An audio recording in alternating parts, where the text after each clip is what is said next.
오늘 우리에게 주시는 말씀은 신명기 29장 16절부터 29절까지 말씀입니다. 설교의 제목은 설마 괜찮겠지라고 천만의 말씀입니다. 설마 괜찮겠지라고 말하지 말래요. 말하지 말아라. 천만의 말씀이다 입니다. 지난주에도 말씀드렸지만 신명기 29장에서 30장까지가 한 덩어리예요. 모압 평야에서 하나님이 이스라엘과 맺은 언약입니다. 그냥 새끼손가락 한 번 건 것 아니고요, 언약이라는 말은 좀 더 격식을 갖춘 것으로 이해하자고 말씀을 드렸어요. 그냥 격식을 갖춘 것 생각하실 때 조약 이 정도 생각하시면 좋습니다. 국가와 국가 간의 조약이에요. 아주 공식적입니다. 큰 나라와 작은 나라 사이에 맺는 조약이죠. 약속이죠. 어기면 큰일 납니다. 어겼다가는 세상이 뒤집어질 만한 그렇게 중요함을 가진 것, 언약이에요. 다시 모압에서 맺은 언약, 성경에 나오는 언약이라는 말들은 그냥 새끼손가락 걸고 약속하고 복사하고 시식하고 이렇게 간단한 이야기는 아닙니다. 훨씬 더 격식을 차린 그 일인데, 하나님께서 모압 광야에서요, 이스라엘 이 백성들이 가나안 땅에 들어가기 바로 전에 언약을 맺었대요. 거기서 다시 한번 조약을 맺은 겁니다. 그게 29장부터 30장이에요. 길지 않습니다. 짧아요. 하지만 이 언약은 굉장히 중요하다고 말씀드렸었죠. 지난주에 우리가 15절까지 읽었었는데, 15절까지 읽었던 건 언약에 있어서 두 가지 내용이었습니다. 첫 번째는 조약이나 그 언약이 이루어지려면 그 대상자들이 누군지를 얘기해야 되는데요, 그 대상이 되는 그 양쪽 편에 역사가 기록되는 거예요. 우리가 이렇게 관계를 맺고 살았지라는 이야기가 좀 나옵니다. 그리고선 어떻게 해요? 언약의 당사자가 누군지, 그 사람들의 이름, 그 사람들이 당사자가 누군지가 나와요. 지난주에 읽었던 15절까지는 그 얘기가 나왔죠. 당사자는 누굽니까? 당연히 이스라엘 백성이에요. 그리고 이쪽은 여호와 하나님입니다. 하지만 여기 모압에 있는 사람뿐만 아니라 오늘 여기 없는 사람들, 그 이후 세대까지라도 몽땅 다 이 언약 앞에 있다고 말해요. 그러니 모압 이 언약은 좀 특별합니다. 모압 언약을 읽을 때마다 사람들은 늘 그 언약에 있는 오늘을 읽어요. 오늘 여기에 있는 사람들, 그리고 오늘 여기에 없는 사람들 얘기하면서 결국은 언약을 읽을 때마다 그 당시 거기 있는 시간에 있는 사람들을 이 모압의 언약, 이 언약으로 묶어 놓습니다. 이건 우리 모두에게 주시는 그래서 약속이에요. 그리고 이 약속에 하나님은 모든 것들을 현실 그리고 사실에 기반하고 있죠. 어떤 역사가 있었어요? 출애굽에서의 그 놀라운 기적이 있었어요. 40년 동안 알게 모르게 은근히 하지만 지속적으로 변함없는 하나님의 은혜와 돌보심의 기적, 그 기적이 사실 아니냐 하는 거예요. 너희 옷이 해지지 않고 너희 신발이 닳지 않지 않았냐? 40년 동안 그랬었지요. 너에게 하나님이 약속해 주신 거 그냥 나중에가 아니라 어떤 때는 미리도 주시지 않냐 하는 거예요. 요단강 동편, 요단강 건너서 가나안 땅에서 주신다고 하셨는데, 아니 요단강을 건너기 전에도 벌써 땅을 주시지 않았냐? 하나님의 기적입니다. 이 사실에 기반한 거예요. 이스라엘이 하나님을 향해서 사랑하는 마음이 뜨겁건 적건 간에 변하지 않는 사실 하나는 출애굽의 기적입니다. 성실하게 돌보신 사랑입니다. 그리고 그들에게 기대한 것보다도 더 먼저 주시는 하나님의 선물들이에요. 이것들은 변치 않습니다. 이스라엘의 마음의 문제가 아니라요, 이건 역사적인 현실 그리고 사실의 문제예요. 우리가 예수님을 사랑할 수도 있고요, 어떤 때는 예수님을 향한 사랑이 조금은 미지근할 때도 있어요. 하지만 예수 그리스도 우리 사랑하는 주님께서 2000년 전 이 땅에 육신으로 오셨다는 사실과 그분이 십자가에 달려 돌아가셨다는 사실, 그리고 부활하셔서 빈 무덤을 뒤로 하시고 이제는 하늘에 올라가셨다는 그것은 역사적인 사실입니다. 이 사실은 변함없어요. 우리의 믿고 우리의 뜨거움, 차가움 이것과 상관없습니다. 그러니 왜 이게 중요합니까? 우리가 예수님을 뜨겁게 믿을 때는 어쩌면 별로 중요하지 않아요. 하지만 내 믿음이 식었을 때는 어디로? 이리로 다시 돌아가야 돼요. 한번 식기 시작한 믿음은 어떻게? 한번 식기 시작한 게 뜨거워질 수가 있나? 아니요, 뜨거워질 수 없습니다. 하지만 여기 변치 않는 사실이 있는 거예요. 변치 않는 은혜가 계시는 거예요. 거기에 대한 분명한 기억입니다. 그러니 예수님께서는 너희들 성찬 때마다, 너희가 떡을 먹고 잔을 마실 때마다 주의 죽으심을 기억해라, 기념해라 라고 말씀하시는 건 그런 이유입니다. 예배 때마다 나와서 그 사실을 확인하는 거예요. 예배 때마다 나와서 내 뜨거웠던 믿음이 다시 회복되기를, 식었던 내 감사가 다시 뜨거워지기를, 앞에 지금 여기 펼쳐진 그 역사 앞에, 이 흘리신 보혈과 이 찢기신 살 앞에서 다시 한번 우리 믿음을 새롭게 세우는 것, 그것이 예배의 자리입니다. 모압의 언약이 우리에게 얘기해 주는 거예요. 너희들이 와서 예배하는 그 자리에는 역사 그리고 그 현실, 그 사실 앞에 있는 거지, 우리가 여기서 지금 기분을 달래기 위해서 와 있는 게 아닙니다. 기분 맞춰주려고 하는 자리가 아니에요. 기분은 이렇게 저렇게 됩니다. 하지만 그 이렇게 저렇게 되는 기분은 지금 사실 앞에 와서 서 있는 겁니다. 지금 이 자리에 예수 그리스도의 보혈이, 그리고 예수 그리스도의 찢기신 살이 우리의 생명으로, 우리에게 주신 은혜로 함께 하시는 줄 믿습니다. 우리는 그 앞에 왔어요. 어떤 때는 날래게 그 앞에 달려와서 기쁨으로 마실 때가 있고요, 어떤 때는 그냥 쭈뼛쭈뼛 나서 그냥 손으로 이렇게 핑 찍어보고 갈 때가 있을지 모르지만, 여기 은혜의 강물이 흐르고 그리고 찢기신 살, 생명의 떡이 있으면 이건 변치 않는 사실이에요. 생명을 구하는 사람들 여기 와서 먹어야 됩니다. 죄의 용서함을 얻고 새 삶을 얻기 위한 사람들은 여기 와야 돼요. 내 마음이 어떻든지 간에 여기밖에 없습니다. 그러니 예배는 늘 중요한 자리예요. 모압에서 언약을 세우실 때 하나님께서 그 역사, 그 사실을 말씀하신 이유는요, 여기 변치 않는 사실이 있다는 거예요. 우리도 마찬가지입니다. 우리의 신앙이, 그리고 우리의 순종이 때로는 오르락 내리락 할 때 어디 앞으로 와요? 예배 앞으로 와요. 예배 앞에 와서 뭐예요? 성찬, 여기 이 사실 앞에 옵니다. 여러분들 설교라는 게 그런 거예요. 여러분들이 마음이 이렇게 저렇게 되던 간에, 그러니까 저는 어떻게 돼요? 설교하는 사람은 계속해서 똑같은 이야기를 해야 돼요. 여러분들은 예수님이 돌아가시냐 안 돌아가시냐 마음이 이럴지 몰라도요, 제가 서서 예수님이 돌아가시냐 안 돌아가시냐 잘 모르겠다 이러면 안 돼요. 왜? 여기서는 뭐예요? 그 떡이 그리고 그 은혜가 말해줘야 되는 자리예요. 예수님이 우리를 사랑하신다고 말해야 돼요. 왜? 여러분들은, 저도 내려가면 예수님이 나를 사랑 안 하신다 그럴지 몰라도요, 여기서는 아닙니다. 여기서는 예수님의 사랑과 그 은혜가 말해줘야 돼요. 여기 생명이 있다고 말해줘요. 이 사실이 선포되어야 되는 곳이 이곳입니다. 그러니 이 사람들은 예배할 때마다 안전하게 나올 수 있어요. 나오면 거기 떡이 있음을 알아요. 거기 보혈이 흐르고 있음을 알아요. 거기 하나님의 소망과 하나님의 복음이 거기서 말해짐을 알아요. 그러니 오는 겁니다. 와서 회복되는 거예요. 뜨거웠던 사람은 더 불이 붙어서 가는 거예요. 식었던 사람이 다시 뜨거워져 가는 거고, 하나님 말에서 조금은 눈이 어두웠던 사람이 눈이 떠져 가는 거고, 지쳐있던 사람이 샘을 얻는 것은 바로 이 말씀의 강단, 이 예배의 자리에서 항상 끊임없이 그 보혈과 그 떡이 마련되어 있기 때문입니다. 모압의 언약 기억하셔. 오늘을 살아가는 모든 세대는 그 사실 앞으로 나오셔야 돼요. 여러분들께서 말씀을 전하실 기회들이 있으실 겁니다. 많지는 않아요. 하지만 전하실 자리가 있어요. 그 자리가 예배의 자리라면 어떻게 하셔야 되는 거예요? 여러분은 모든 우주의 책임을 다 짊어지시고 어떻게 하셔야 됩니까? 예수 그리스도, 그 그리스도가 전해져야 돼요. 생명의 떡이 전해져야 돼요. 그 변치 않는 사랑과 은혜, 그것이 말해져야 돼요. 이거 자신 없습니까? 기도하십시오. 나에게 믿음으로 선포하라고 하나님이 나를 그 자리에 세우셨다면, 이 떡은 전해져야 돼요. 이 사실이 전해져야 돼요. 애굽에서 구해낸 것이 사실인 것처럼 예수 그리스도가 우리를 위해서 죽으시고 그 은혜가 여기 있음이 사실입니다. 이 사실을 말하는 곳, 바로 그곳이 은혜의 자리인 줄 믿습니다. 신명기 모압 광야에서는 그 사실을 말해요. 그리고는 뭐요? 오늘이라고 얘기하죠. 그 당시뿐만 아니라 오늘 여기 오지 않은 사람까지 몽땅 다. 그러니 결국 하나님의 말씀 앞에 선 모든 이들은 이 모압 광야에서 주어진 이 언약을 들어야 됩니다. 그런데 뭐라고 말하는지 들어보세요. 자, 이제 모압 광야에서 주어진 언약의 서론이 끝난 거예요. 자, 이제 우리는 그 말을 들어야 됩니다. 이 사실 앞에 서서 들어야 됩니다. 그런데 오늘 보는 언약의 뭐죠? 진짜로 지켜야 되는 건 아주 간단해요. 딱 하나입니다. 뭐냐면 우상 숭배하지 말고 너 누구만 하나님을 섬기래요.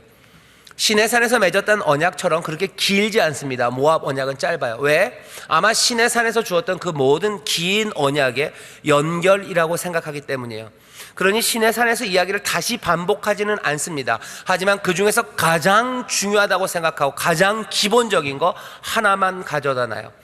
그러니 모든 세대들은 오늘 모든 세대들 하나님 앞에 나와서 뭘 들어야 돼요? 여기 이 말씀, 너희들은 우상 숭배하지 말아라. 그 대신 어떻게 해요? 너 하나님만 섬겨라 하는 이 말을, 이 언약을 받아 듣습니다. 오늘도 마찬가지예요. 이 시간 마찬가지입니다. 다음에도 마찬가지일 겁니다. 하나님 앞에 나와서 그 언약 앞에 서는 이들은 똑같은 말을 들어요. 뭐라고요? 하나님만 섬깁니다 라는 말을 들어요. 나는 하나님만 믿습니다, 세상 다른 우상 믿지 않습니다 라는 그 말을, 또 그 고백을 우리가 하나님 앞에 내어드리는 그런 사람들인 줄 믿습니다. 이건 굉장히 중요합니다. 왜? 사람들은 우상 섬기는 걸 봤어요. 그런데 우상 섬기는 걸 보고서도 또 우상을 섬겨요.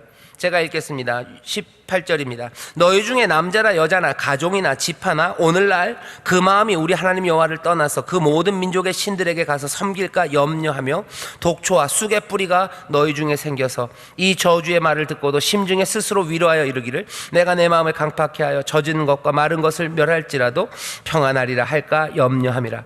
18절이 얘기하는 것, 19절이 얘기하는 것 이런 겁니다. 사람들이요 우상 숭배하는 걸 봤어요. 우상 숭배하면 어떻게 되는지를 보았어도요 또 우상 숭배하는 그 일을 한대요. 그리고는 너희 중에 독초처럼 쑥의 뿌리처럼 그렇게 우상 숭배하는 사람들이 자라난다는 거예요. 너희들 중에 우상 숭배하는 사람들이 생기는구나. 독초가 그리고 쑥이 생기듯이. 저는 어려서 시골에 안 살아서요 쑥이 어떤지 잘 모릅니다. 먹는 건 좋아해요. 봄에 쑥국을 끓여 먹으면 맛있고 쑥떡이 맛있다고는 아는데 말은 있어요. 쑥대밭이 된대요. 그냥 쑥밭이 돼버린대요. 쑥밭이 된다는 게 그냥 몽땅 다 쑥만 자라는 데가 쑥밭이겠죠. 뭘 심어놨는데요 쑥밭이 됐다고 그래요. 쑥이 그렇게 막 자랍니다. 너희 중에 쑥이 자란대요. 너희 중에 독초가 자란대요. 너희 중에 죽일 만한 것, 생명을 죽일 만한 것이 쑥처럼 그냥 막 퍼져간대요. 우상 숭배하면 어떻게 되는지 너희가 애굽에서 보았는데도입니다. 보았는데도 너희 가운데 독초와 쑥처럼 너희들 가운데 그런 사람들, 우상 숭배하는 사람들이 나오는구나 라고 얘기하시는 거예요.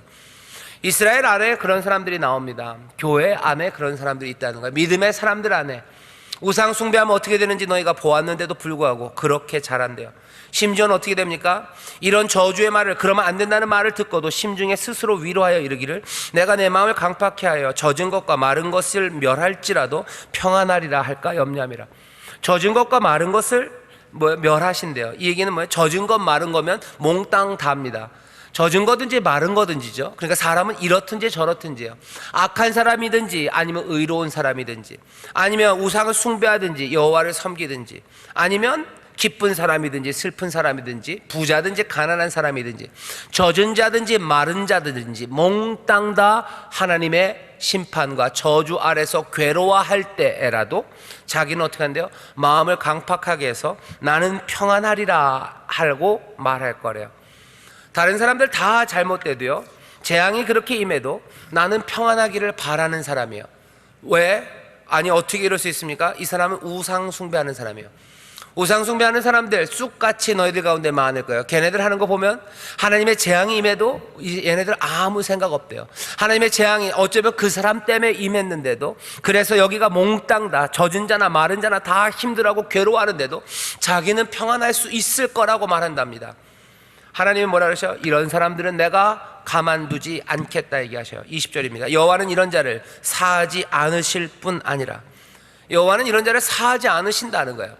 우상숭배자 사하지 않아요. 우상숭배를 통해서 내가 잘못하고 내가 우상숭배해서 우리 가운데 아픔이 있는데도 거기에서 나는 빠져나갈 수 있을 거라고 생각하는 사람들, 하나님이 이 사람들을 사하시겠냐? 사하지 않을 뿐 아니라, 여기 20절 보면요, 그 이름은, 필경은 그의 이름을 천하에서 도말하시되 그 이름을 지워버리신답니다. 21절은 여호와께서 곧 이스라엘 모든 지파 중에서 그를 구별하시고, 구별한다는 건 떼어낸다는 거야. 그냥 떼내버리고 이름 지워버리고 그냥 끝내버릴 거다 얘기하시는 거예요.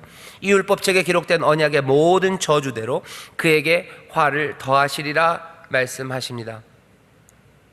하나님이 하시는 이 말씀을 잘 들어보세요. 우상숭배하는 사람들, 그 사람들 때문에 공동체가, 이스라엘이 어려움을 당할 겁니다. 늘 그래요. 하나님은 그러셨어요. 너희가 우상숭배하면 너만 아니라 몽땅 다 책임을 져야 돼요. 축복도 심판도. 왜요? 순종이 함께 하는 것이기에 복도 함께 받을 겁니다. 그리고 저주도 함께 받을 거예요. 이스라엘 멸망하면 모두가 다 다치는 거죠. 거기 몇 명만 죽는 건 아니에요. 포로로 끌려가면 아이나 어른이나 여자나 남자나 다 끌려가는 거지. 거기서 아이만, 아니면 여자만, 남자만 끌려가는 것 아닙니다. 하나님의 심판이 그렇게 임해요. 하나님의 축복도 마찬가지죠. 하나님께서 그 땅에 풍년을 주시면 남자나 여자나 아이나 모두 다 함께 축복을 누려요. 축복도 저주도 함께 누리는 것처럼. 왜 그렇습니까? 이유는 순종이 혼자 하는 게 아니기 때문입니다. 순종이 함께 하는 것이기에 이스라엘은 늘 하나님 앞에서 전체로, 공동체로 복과 저주를 누려요. 하지만 오늘 본문은 조금 다릅니다. 하나님께서 공동체 전체에게 복을 주시기도 하고 저주를 주시기도 하지만 그 어떤 경우에도 하나님의 눈은 한 사람 한 사람을 놓치지는 않으셔요. 필경은 그 사람을 구별해낼 것이고요, 필경은 그의 이름을 도말할 거예요. 이스라엘 전체를 지우진 않을 겁니다. 하지만 네 이름은 지운다요. 이스라엘 전체 벌 받을 거야. 하지만 그 중에서도 내가 너를 분리하고 너를 구별할 거다요. 다시 하나님이 이스라엘을 공동체로 대하셔요. 공동체가 함께 아파할 거고요, 그리고 함께 하나님의 복을 누릴 겁니다. 하지만 하나님이 한 사람 한 사람이 어떻게 했는지를 모르셔서 그런 건 아닙니다. 한 개인 개인을 놓치지 않으십니다. 절대로 놓치지 않으십니다. 하나님이 오늘 이 모압 광야에 서 있는 사람들에게 얘기하는 거예요. 이스라엘 사람들아, 너희들 하나님 말씀 순종해서 그 가나안 땅에서 함께 복을 누려라. 너희들 거기서 함께 하나님의 말씀대로 살아야 된다. 그러지 않으면 하나님의 저주가 있을 거다. 특별히 기억해야 되는 것, 가장 중요한 거는 우상 섬기지 말아라. 그리고 너희들 하나님만 섬겨라. 조심해라. 우상 숭배하는 사람들은 뭐처럼? 쑥처럼, 독초처럼 그렇게 너희들 가운데 막 자라기 시작할 거라. 걔네들 뻔뻔하다는 거야. 걔네들 뻔뻔하다. 아무 책임 안 질 거다. 너희들이 저주받고 너희들이 힘들어도 지는 괜찮을 거라고 그렇게 기도하는 사람들이다. 거기 왜? 우상을 숭배하기 때문에 그래요. 희생으로 섬기고 사랑으로, 아니 그런 사람들 아니에요. 쑥처럼 독초처럼 그렇게 자기의 유익을 위해서 살아가는 사람들, 그 사람들이에요. 그 사람들 하나님이 기억한다. 그러니 어떻게 하라는 거예요? 그러면 안 된다는 거죠. 그러지 말아라 라고 분명히 말씀하시는 겁니다.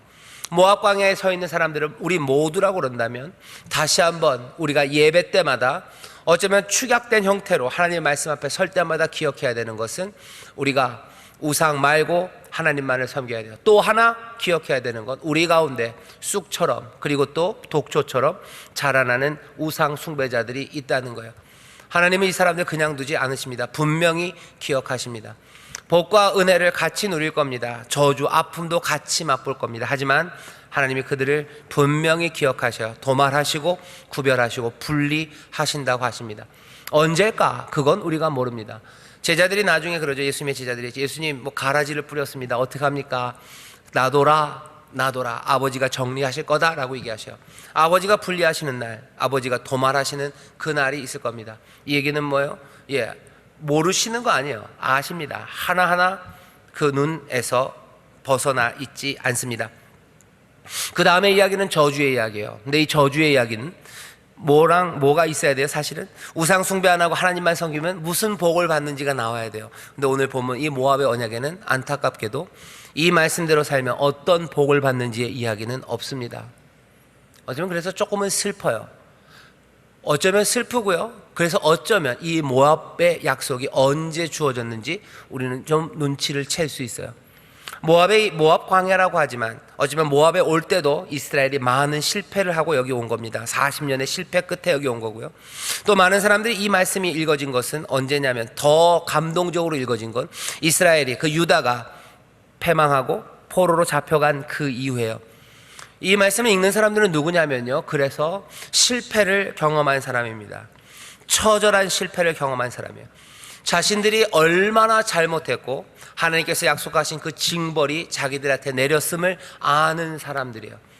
그러니 여기는 이제 하나님 말씀대로 살면 복 받는다, 그 이야기는 별로 의미가 없어요. 이 말씀을 만약에 여러분들 상상해 보시죠. 바벨론으로 잡혀간 그 사람들, 하나님 앞에 범죄함으로 완전히 깨져버린 그 유대 백성이 이 말씀을 읽는다고 생각해 보세요. 너희 가운데 독초와 너희 가운데 쑥이 있구나. 너희 가운데 그렇게 마른 자와 젖은 자가 다 재앙을 받는데도 불구하고 나는 평안하리라고 마음이 완악해서 노래하던 사람들이 있었지. 자, 어찌 되었나 봐라 하는 거예요. 어찌 되었나 봐라. 그들이 어떻게 도말되었고 어떻게 그들이 분리되었는지 한번 봐라 하는 거예요. 하나님이 자기들을 징벌하셔서, 하지만 여전히 아직도 어쩌면 멸절시키지 않으셨음에 감사하며, 어쩌면 거기에 다시 한번 회개하며 눈물로 이 말씀을 읽습니다.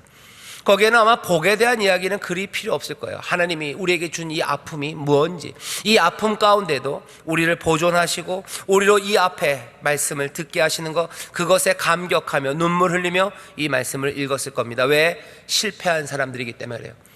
우리도 한번 생각을 해보시죠. 우리도 철저하게 실패해서 말씀대로 살지 못해서 내 삶이 몽땅 다 깨어졌어요. 그리고는 이 말씀을 읽어보셔요. 우상 숭배하면 하나님이 분명히 징벌하신대요. 소돔과 고모라 거기처럼 질병을 내리시고 몽땅 다 깨뜨리겠다고 얘기하셨어요. 하지만 깨진 건 맞습니다. 하지만 깨뜨리시고 그렇게 우리를 꺾으실 때도 은혜로 여전히 우리를 살려 남겨놓으셨어요. 여전히 숨쉬게 하시고 여전히 그 앞에 나아가게 하십니다. 그 은혜로 읽어지는 말씀이 이 말씀입니다. 여기 보면 이렇게 시작하죠. 제가 읽겠습니다. 22절이요. 너희 뒤에 일어나는 너희 자손과 원방에서 오는 객이 그 땅의 재앙과 여호와께서 그 땅에 유행시키시는 질병을 보면, 너희 자손이 이 얘기를 할 거래요. 너희의 자손과 객, 다른 데서 온 사람이 이 땅을 보면서, 이 가나안 땅, 너희가 약속으로 받을 이 땅을 보면서, 원래는 풍성한 무화과 나무와 포도나무 가득하고 비옥하게 이른 비와 늦은 비 내리는 가운데 정말로 기쁨의 소리가 가득해야 될 그 땅, 하지만 이제 먼 훗날 네 후손과 객이 그 땅을 보면서 뭐라고 그럴 거래요? 여기 이 땅의 재앙, 그 땅에 유행시키는 질병을 보게 될 거래요. 그 땅엔 건강과 웃음소리가 아니라 질병이 가득할 거라는 거죠.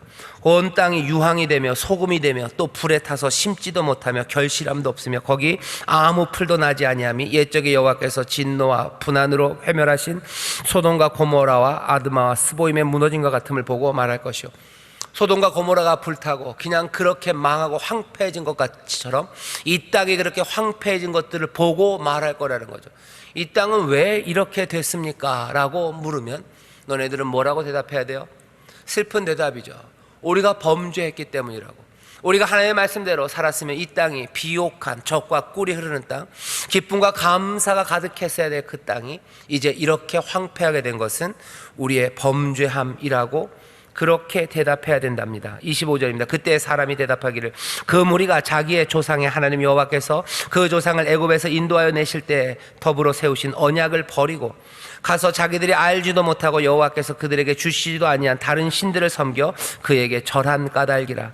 이러므로 여호와께서 이 땅을 향하여 진노하사 이 책에 기록된 모든 저주대로 재앙을 내리시고 여호와께서 또 진노와 분한과 그 크게 통한하심으로 그들을 이 땅에서 뽑아내사 다른 데에 던져 보내심이 오늘날과 같다 하리라. 이렇게 돼 있어요. 먼 훗날 그렇게 될 거다라고 얘기하시는 거예요. 그리고 그 먼 훗날의 사람들이 이 말씀을 읽으면 가슴을 칠 겁니다. 예, 그렇게 되어버렸네요 하는 거예요. 그렇게 되어버렸네요. 마지막 29절에 이렇게 있죠. 오묘한 일은 우리 하나님 여호와께 속하였거니와. 이 오묘함은 우리가 다 설명 못합니다. 이 신비는. 하지만 나타난 일, 그것은 영구히 우리와 우리의 자손에게 속하였나니 이는 우리로 이 율법의 모든 말씀을 행하게 하심이니라. 결국은 결론은 뭡니까? 이건 너무 오묘해요. 이건 신비입니다. 하지만 우리에게 남아있는 일, 오늘 우리에게 남은 것과 우리의 자손에게 남은 건 다른 것 아니에요. 이 율법의 모든 말을 다시 행하기 시작하는 것, 그것만이 남아있다고 고백합니다. 오늘 이 모압의 약속은요, 그래서 우리에게 주시는 건 우상 숭배하지 말고 하나님만 섬겨라요. 원래는 축복이 있어야 돼요. 그렇게 했을 때 무슨 복을 주시는지가 있어야 되는데 여기는 없어요. 왜? 이건 슬픔의 사람들, 이미 깨져버린 사람들에게 준 말씀이기 때문에 그렇습니다. 그러면서 주시는 말씀은 뭐예요? 저주의 이야기를 들려주셔요. 한 자락을 들려주십니다. 그런데 요 한 자락을 잘 보셔야 돼요. 이 저주의 이야기 한 자락을 보면서요, 여기서 소망을 품는 사람이 있어요. 그 사람이 누구냐면 에스겔입니다. 에스겔은 이런 이야기들에서요 소망을 보기 시작해요. 어떤 소망입니까? 하나님이 진멸하신다고 하셨어요. 하지만 아직도 우리가 살아남아 있다는 것에서 소망을 봅니다. 자기 이름을 지키시려고요, 하나님께서 이제 뭔가를 하실 것을 에스겔은 알아요. 잿더미입니다. 황폐합니다. 하지만 이게 끝이 아님을 에스겔은 알아요. 그러니 뭐 하는 거예요? 하나님이 다시 돌아오신다를 알아요.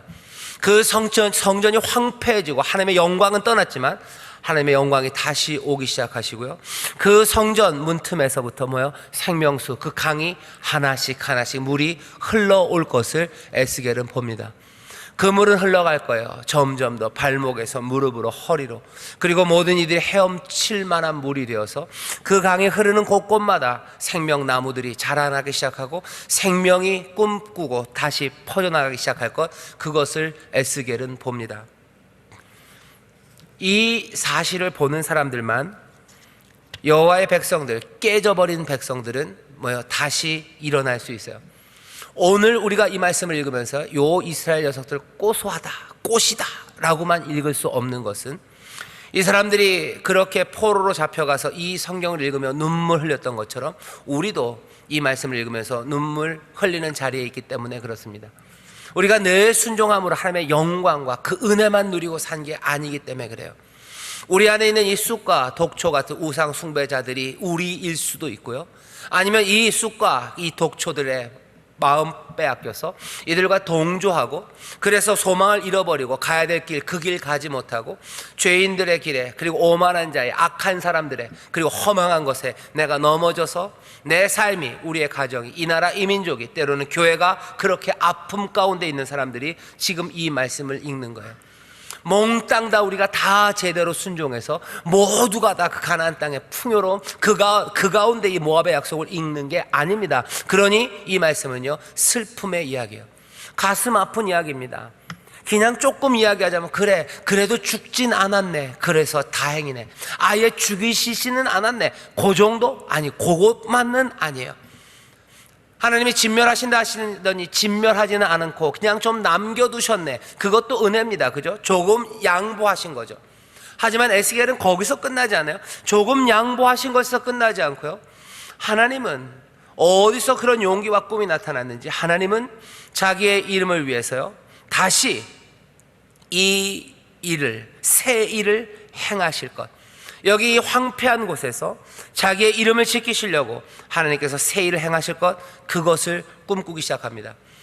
어쩌면 허망한 꿈이 아니에요. 뭘 잘못 먹어서, 라면을 많이 먹어서 에스겔이 이 꿈을 꾸는 게 아닙니다. 이 꿈은 어떻게요? 하늘로부터 오는 꿈이에요. 에스겔은 그냥 은혜로 그것들을 봅니다. 그리고 말하기 시작하는 거예요. 오늘 여기 신명기 29장에 있는 이 모압의 약속, 언약을 보시면서요, 우리도 뭐 다음 주에 더 얘기를 하겠지만 여기서 조금씩 소망의 이야기를 발견해내야 돼요. 안 그러면 이 약속을 읽을 때마다 우리의 삶은 깨져 있기 때문에 그래요. 우리가 이 말씀을 천국에서 읽는 게 아니에요. 그죠? 우리가 신명기 29장을 천국에서 읽나요? 아니요, 천국에서 읽는 거 아닙니다. 모든 것이 다 잘되고 즐겁고 우리 모두가 순종해서 모두가 다 하나님의 복을 누리는 가운데, 그 가운데 이 모압의 언약을 읽는 게 아니기 때문에 그렇습니다. 하나님 앞에 우리가 나왔을 때 모든 것들이 다 완전하고 완벽해서 나온 게 아니기 때문에 그렇습니다. 하나님의 말씀을 펴고 눈물로 기도하는 그 자리가 늘 우리의 불순종과 깨어진 삶 가운데서도 이 언약을 붙잡기 때문이에요. 이 언약을 보면 이게 당연해요. 내가 잘못했고 우리가 잘못했어요. 내가 잘못한 건 아니어도 우리가 잘못했으니 이렇게 된 게 맞아요. 그러면 할 말 없어요. 할 말 없습니다. 하나님 할 말 없어요. 할 말 없지만 그래도 살려는 줬으니 조금 낫네요. 아니, 거기서 멈출 수는 없습니다. 어떤 사람들은 그렇게 얘기해요. 그렇게 해도 말할 필요 없대. 할 말 없긴 뭘 할 말 없어. 딴 얘기하게 하죠. 우리가 죄진 것도 없고 인생이 그런 거야. 아니, 그러면 해결될 것 같지만 아닙니다. 우리가 잘못했음이 고백되는 거, 거기에서부터 인생이 해결되기 시작해요. 그래야 온 세상을 주관하시는 능력에 은혜의 주님이 있음이 확인되는 거예요. 그분이 없어버리면요, 인생은 어디도 소망을 만들어낼 수 없습니다. 내가 잘못했다고 고백하고 그분이 계시고 내가 거기서 깨어지는 그것이 오히려 복된 거예요. 내가 회개할 대상이 없다. 그 얘기 뭐야? 세상은 그냥 지멋대로 돌아가는 세상이에요. 그러니 당연히 여기는 소망이 없죠. 여기는 누가 다스려요? 여기가 공룡이 다스리는 세상이에요. 여기는 그냥 이상한 것들이 다스리는 세상이에요. 여기서 도망가든지 그냥 생을 끝내야 되는 거죠. 하지만 내가 회개하고 내가 이 언약을 붙잡는다는 건요, 여기 능력의 주님, 은혜의 주님, 공의의 주님, 그 주님이 계신 세상이라는 걸 우리가 믿는 거예요.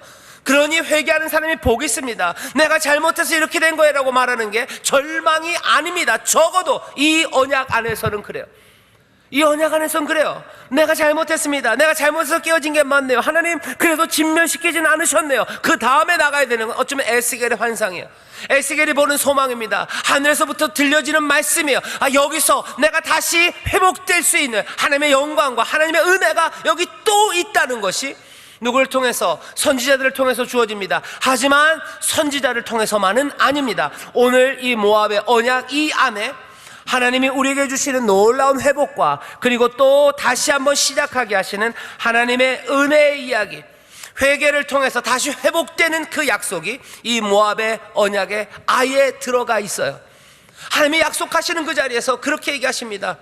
너네들 깨져서 너희들 실패해서 슬픔의 자리에 오늘 이 말씀을 읽는 사람들아, 너희들 이제 어떻게 여기서 회복되고 어떻게 다시 하나님의 은혜 앞에 나갈 수 있을지 그 약속을 지금 주시겠다는 거예요. 그 약속은 어디에? 다음 주에 진짜 집에 가서 읽으셔요. 여러분들 신명기에, 제가 다른 성경도 참 좋은데요, 신명기 29장 30장은요 진짜 눈물이 납니다. 이건 깨어진 사람한테, 여러분 좀만 상상을 해주시면 좋아요. 이게 무슨 뭐라 해야 되나요? 아주 보수적으로 읽는 방식은 아니지만 그냥 상상을 좀 해봤으면 좋겠어요. 이 말씀은 분명히 확실한 건요, 포로로 잡혀간 사람들이 읽은 건 확실합니다. 그 전에 쓰여졌겠죠. 하지만 가장 감명 깊게 읽었던 사람들은 포로로 잡혀간 사람들이에요. 포로로 잡혀간 사람들은 누구예요? 자기의 삶이 깨진 사람이에요. 뭔가 심각하게 잘못되어서 삶이 갈갈이 찢어진 사람들이에요. 이젠 어쩌나 하는 사람들이에요. 그 사람들에게 이 말씀이 읽혀진다고 생각하셔요. 뭔가 잘못한 게 분명해요. 내가 잘못했어요. 우리가 잘못했어요. 그래서 이렇게 슬퍼요. 그래서 이렇게 아프고 이렇게 질시와 반목으로 어쩔 줄 모르고 살아요. 이젠 어찌합니까? 우리가 잘못해서 한 거니 끝입니까? 어떻게 해야 되는 거죠? 거기에 대해서 지금 대답하시는 거예요. 거기에 대해서 지금 이 언약을 다시 한번 기억해라. 너희들 전에 내가 너희와 맺었던 언약을 기억해라 하는 거예요. 잘 기억해봐라. 너희들이 잘못하면 내가 벌 준다고 했지, 하지만 그게 끝장이라고 하지는 않지 않았니 하는 거예요. 정말입니까? 봐라, 잘 들어봐라요. 너희 하나님의 말씀 우리가 어떻게 합니까? 우리는 아니야. 내가 뭐라고 했는지 잘 들어보라는 거예요. 은혜가 너희랑 뭐라고 약속했는지 들어봐라 하는 거예요. 들어봐라. 이게 끝인가요? 아니, 끝이 아니지 않냐라고 지금 말씀하시는 거예요. 그럼 이게 왜 끝이 아닙니까? 어떻게 우리는 다시 삽니까? 라고 간절하게 바라보는 이들, 그 이들 향해서 주시는 말씀이에요. 내 삶의 회복을 꿈꾸는 사람들이 있어요. 내가 다시 하나님 앞에 순종하기를 바라는 사람들이 있습니다. 그렇다면 어떻게 내 삶이 뒤집어질 수 있을지, 여러분들 간절함으로 내 삶의 회복과 구원을 바라는 사람들은요, 이 말씀에 귀 기울이셔요. 그리고 여기 내 삶을 뒤집고 새롭게 하는 길이 있습니다. 많은 사람들이 내 삶이 변화되기를 원해요. 내 삶이 변화되기를 원하는 사람들은요, 그냥은 아닙니다. 여기 있는 이 말씀처럼요, 철저하게 하나님 앞에 나와서 회개할 수밖에 없어요. 왜? 그 기준에, 그 말씀에 내가 실패했음에 대한 인정이 없이는요, 회복 안 됩니다. 사람들은 그 과정을 생략하고 싶어요. 그 과정이 없어야 제대로 된 기쁨으로 갈 수 있대요. 그런 죄책이 없어야 사람은 자유함으로 살아갈 수 있다. 아니, 그렇지 않습니다. 한번 그런데 그런 죄책이 있어버리면 사람들이 깨져버리고, 그렇게 되면 사람들이 삶이 꼬이는 것 아닙니까? 아니요, 은혜는 그렇게 하지 않으셔요. 하나님의 은혜는 그렇게 하지 않으십니다. 우리의 죄악됨을, 우리의 죄인됨을 말씀하셔요. 하지만 거기에서 다시 우리로 복되고 의로운 삶으로 가는 그 길을 우리에게 다시 한번 보이십니다. 왜곡되지 않은 삶이에요. 가장 겸손하게, 하지만 가장 고상하고 당당하게 살아갈 수 있는 그 삶의 길을 우리에게 다시 한번 보이십니다. 여러분들 기대하십시오. 하나님은 나에게 어떻게 살게 하시나? 도대체 우리는 하나님의 그 신비 앞에서 어떻게 살아갈까? 오늘의 결론은 어디까지예요? 여기 29절까지예요. 오묘한 일은 우리 하나님 여호와께 속하였거니와. 이 신비를 우리가 지금 다 헤아릴 수는 없습니다. 하지만 우리에게 남은 과제는 다른 것 아니에요. 나타난 일은 영구히 우리와 우리 자손에게 속하였나니, 우리와 우리 자손에게 속한 건 뭡니까? 영원토록 우리는 이 율법의 모든 말씀을 행하는 것, 그것이 우리가 할 일이에요. 모든 공동체가 벌을 받는 가운데도 어떻게 하나님이 개개인을 기억하실까? 그거 신비해요. 몰라요. 우리가 잘못해서 하나님 멸절시키신다고 하셨는데 거기에서 하나님 왜 구원하실까? 그거 잘 몰라요. 그 은혜의 신비함, 그거 우리 잘 모릅니다. 오묘한 일은 우리 하나님 여호와께 속했어요. 우리와 우리 자손에게 영원히 주어진 일은, 과제는 다른 것 아니라 이 율법의 모든 말씀, 그 말씀대로 행하는 겁니다. 우리가 다음 주에 은혜, 그 안에서 회복과 회개가 어떻게 이루어질지를 배울 겁니다. 하지만 다 설명 안 될 거예요. 여전히 신비 안에 우리는 들어가고 머무르게 될 겁니다. 하지만 여기 29절이 그 사람들에게 주는 말이에요. 그 신비 안에 거하래요. 그 신비는 하나님의 것이에요. 그 안에 즐거이 거하십시오. 하지만 우리와 우리 자손에게 영구히 앞으로도 남아서 우리의 과제가 되는 것은 우리는 그 안에서 순종하며 가는 거예요. 순종하며 그 신비 안에 거합니다. 신비를 이해 못하니 순종해서 떠나갑니까? 아니요. 그 그림이 아니에요. 그 놀라우신 은혜의 신비 안에 기쁨으로 거하셔요. 그 은혜 안에서 길을 잃어버리셔도 돼요. 하지만 우리와 우리 자손에게 영원히 남아있는 과제는 그 율법, 분명한 율법, 그 율법을 따라갑니다. 율법이 있고 신비가 있어요. 우리는 그 신비 안에 그 율법을 따라 서서 걸어갑니다. 안개는 자욱해요. 하지만 우리가 걸어갈 길은 분명해요. 안개에서 우리가 길을 잃지 않을 겁니다. 그 가운데 풍성한 은혜가 우리를 가득 채우시고 그 안에서 우리는 평안을 누리며 갈 거예요. 하지만 우리는 거기서 아무 길로는 아닙니다. 우리와 우리 자손에게 주신 길은 율법, 이 말씀이에요. 나에게 주시는 그 길, 성령의 가르치심, 그것 따라서 많은 길 아닙니다. 많은 것 요구하지 않습니다. 한 걸음 한 걸음 또박또박 그 길을 주와 함께 서로 격려하면서 걸으셔요. 하나님의 모든 신비가 우리 가운데 가득합니다. 바울이 그러죠. 미스테리온, 하나님 우리 아버지께서 우리를 위해 마련해 놓으신 그 신비는 사람이 눈으로, 귀로, 마음으로 생각도 듣지도 보지도 못할 만한 귀하고 놀라운 선물이에요. 그 신비는 선물로 우리에게 주어집니다. 하나님의 신비 안에서 여러분들 너무 두려워하지는 마세요. 신비이기 때문에 다 이해 안 됩니다. 하지만 그 신비는 선물로, 은혜로 우리에게 옵니다. 하늘의 신비, 온 세상의 신비는 우리에게 주신 하나님의 은혜입니다. 하나님의 은혜에 대해서 잘 모르는 것, 하나님에 대해서 잘 모르는 것 때문에 너무 두려워하고 떨지 마세요. 이건 선물, 은혜라고 우리에게 얘기하세요. 하나님의 오묘함 그 안에서 한 걸음 한 걸음 순종으로 나아가시는 여러분들 앞에 삶을 다시 한번 회복해 하시고 다시 한번 주 앞으로 나아가게 하시는 하나님의 신비가, 그리고 우리를 그 순종의 길로 나아가게 하시는 성령의 놀라우신 인도하심이 우리와 함께 하실 줄 믿습니다. 저에 계신 분들에게 성령님이 우리를 인도하십니다. 성령님이 우리를 인도하십니다. 하나님을 한 번만 더 할까요? 하나님이 우리를 새롭게 하십니다. 하나님이 우리를 새롭게 하십니다. 하나님이 우리를 새롭게 하십니다. 깨어진 삶을 새롭게 하신 하나님의 은혜가 우리와 함께 하시는 줄 믿습니다. 그 신비 가운데 성령님과 함께 동행하십시오. 다음 주는 그 신비가 뭔지 우린 조금만 더 눈을 열고 볼 거예요. 그리고 그 말씀들을 마음에 기억하고 품을 겁니다. 이 약속을 기억함으로, 이 약속을 마음에 품음으로 더 믿음의 굳건히 서는 우리 모두가 되기를 주의 이름으로 축원합니다. 기도하겠습니다. 하나님 아버지 감사합니다. 이 더운 날이나 주께서 사랑하시는 이들을 주의 전으로 부르셨습니다. 주여, 우리 주님의 놀라우신 은혜, 우리 아버지 하나님께서 우리를 위해서 마련해 놓으신 그 은혜의 신비함, 그 가운데서 아버지 하나님 즐거워하고 그 가운데서 소망을 얻는 이들 되게 하여 주옵소서. 아버지 하나님, 그것이 신비이게 눈에 보이지 않으나 아버지 하나님, 그것들이 우리를 두려워하게 하는 것이 아니라 우리의 소망입니다. 오히려 눈에 보이지 않기에 소망입니다. 바라는 것들의 실상, 보지 못하는 것들의 증거입니다. 주여, 그 신비를 믿는 믿음으로 한 걸음 한 걸음 성령 안에서 순종하며 나가는 하나님의 자녀들이 여기 있사오니 아버지, 이전의 아픔들이 이제 치료되게 하시고 아버지, 이전의 가난을 부요함으로 바꿔주시오며 아버지 하나님, 이전의 모든 절망과 허무함을 주 안에서의 충만하고 온전한 삶으로 굳건히 세워 주옵소서. 감사드리며 예수님 이름으로 축복하며 기도하옵나이다. 아멘.